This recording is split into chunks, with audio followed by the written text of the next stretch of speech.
So you're gonna rap?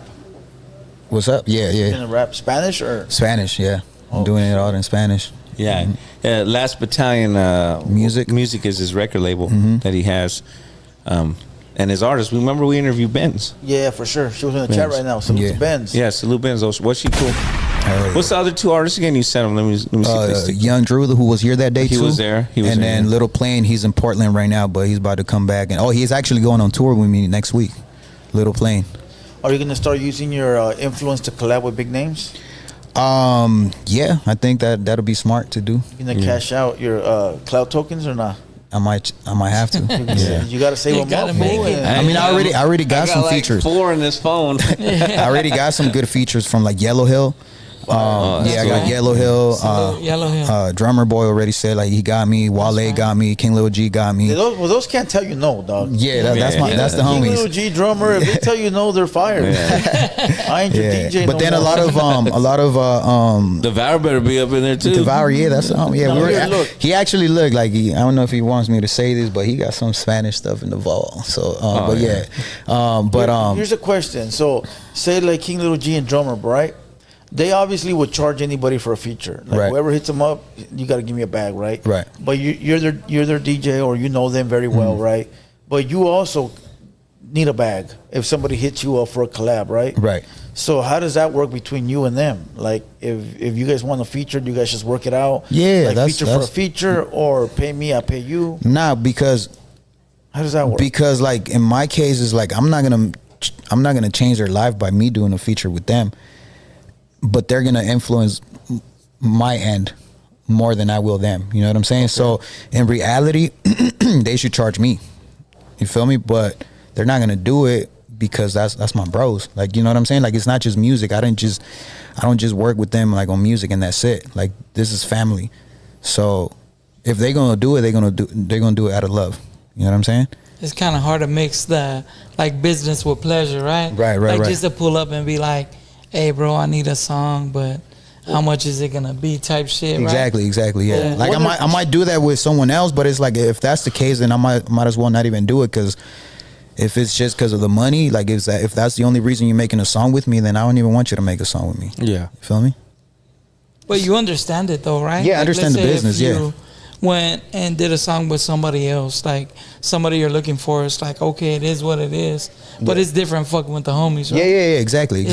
Like I can't be mad at like someone I don't really know charging me. You know what I'm saying? Because that's just gonna be up to me. Like, do I have the bag or not? If I don't got it, then it's like, right? And is it worth it too? Because it's like, also with like the OGs, you know, it's like I want to make songs with like some old school cats too, but like I understand that they're probably not gonna change my streams, or like they're not gonna make me. But it's, or break me, but that's more for you. Exactly. That's just some honorable thing that I would like to do, and that like I understand that I might have. Well, that's everything, even for podcasts. Like people you grew up on. We want to interview that we grew up on. You know, like who wouldn't want to make a song with Snoop? Yeah, you know what I'm saying. So like that type of thing. You know, but asking like King-Lil-G and drummer for 1 or 2 records, it's on the house. But if you ask for a whole album, yeah, of course. Yeah. No, but if that's the case, then it's like if it makes sense on the business end, royalties, then we going with the royalties too. Split it, right? Yeah, okay. Yeah. I might just have to give up everything, bro. Nah, man, 50-50, dog. Nah, 40-60. I know they got me. So you're saying sometimes 70-30 split. It depends who's a bigger artist. Yeah. For sure. That's how you determine who gets paid and who don't get paid. Well, at least up front. If there's no personal relationship in between, yeah. Okay, cool. Yeah. That's pretty dope. Yeah. Have you got that King-Lil-G feature yet? I was one of the first ones, I think. Oh, you did, huh? Yeah. Oh, yeah, it got millions of views. Yeah, thanks to him. Thanks to him. Appreciate you, big dog. You was robbing the damn plug again. Oh, man. This fool robs everybody in his videos. Is that like a message? No, I was. You guys were running out of the trap spot into the backseat of the car. Oh, yeah, we did rob that fucking weed shop. Now, one thing about G though, and I've seen it firsthand, is like he's always gonna show love. It don't matter how big or small you are. Like if he just like believes in you and you a cool person, like he might as well just give you a feature. He's done it before, and he'll throw a message back. He don't act bougie. Yeah, no, that's what. Yeah, he don't. Like I told this fool the other day. Like we've had artists up here for that. Somehow they think they've already made it to like. They think they're like fucking Snoop Dogg level, right? Yeah, there's a lot of them in the industry. You hit them and they don't answer. You know, every single time I've messaged King-Lil-G, he's responded within 10 minutes. You know, it might be quick, but he's responded. Yeah. You know, and he's on that level. So compared they to have other 3,000 followers and ignore me for a month. There you go. Crazy. Just like rappers, dog, you know?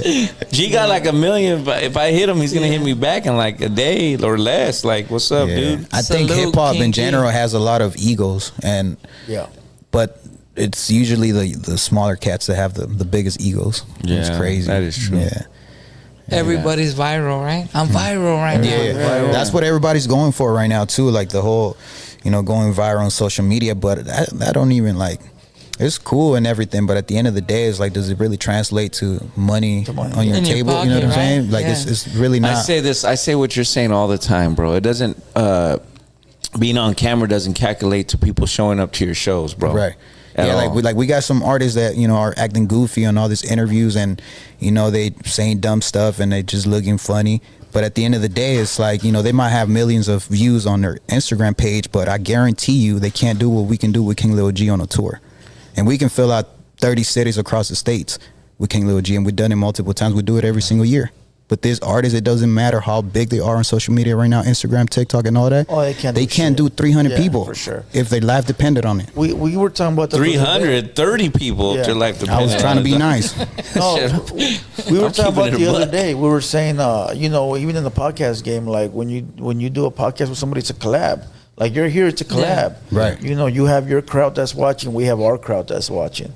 But for the majority, 90% of the artists that we've had up here that claim to have a fan base can't even bring 10 people to watch them. That's crazy. And it's like, well, you're just benefiting on me, fool, so maybe I should text you. Yeah. You know what I mean? Because we're not getting known nothing. 350,000 followers. We bring 500 watchers.